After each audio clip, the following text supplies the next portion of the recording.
अब चाहे आपने 3 साल की या 5 साल की लॉ की पढ़ाई की है, अगर आपके पास लॉ की डिग्री आ जाती है, अगर आपने लॉ की पढ़ाई कर ली है, तो आप बन जाते हैं लॉयर।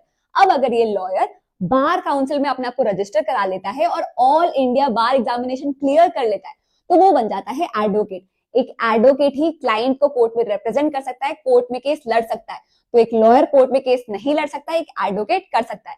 अब जब इस एडवोकेट के पास सालों का एक्सपीरियंस आ जाता है, स्किल सेट आ जाता है, तो हाई कोर्ट या सुप्रीम कोर्ट उन्हें एज सीनियर एडवोकेट डेजिग्नेट कर सकते हैं। अब ये बताना कि क्या कोई भी एडवोकेट डायरेक्टली सुप्रीम कोर्ट में जाके केस लड़ सकता है? नहीं, उसके लिए उन्हें एडवोकेट ऑन रिकॉर्ड बनना पड़ता है। अब एडवोकेट ऑन रिकॉर्ड कैसे बने, कुछ रिक्वायरमेंट है, चलिए समझते हैं।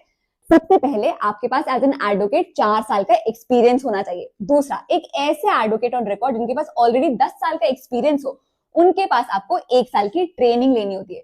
और जब ये सारी चीजें हो जाए, तब आपको advocate on record exam clear करना पड़ता है, तब आप बनते हो एडवोकेट ऑन रिकॉर्ड और अपने क्लाइंट्स को सुप्रीम कोर्ट में रिप्रेजेंट कर सकते हो। 3 टर्म्स और है, चलिए समझते हैं। तो हर स्टेट गवर्नमेंट के पास, हर स्टेट के पास अपना खुद का एडवोकेट जनरल होता है, जो स्टेट को लीगल एडवाइस देते हैं और स्टेट को लीगल मैटर्स में कोर्ट में रिप्रेजेंट करते हैं। इन्हें स्टेट का फर्स्ट हाईएस्ट लीगल ऑफिसर कहते हैं।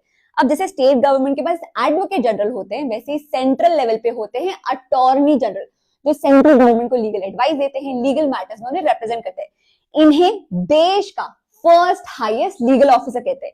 और अटॉर्नी जनरल को एड एंड एडवाइस देते हैं सॉलिसिटर जनरल, जिन्हें देश का सेकंड हाईएस्ट लीगल ऑफिसर कहते हैं। समझ में आया? नेक्स्ट वीडियो में मिलते हैं।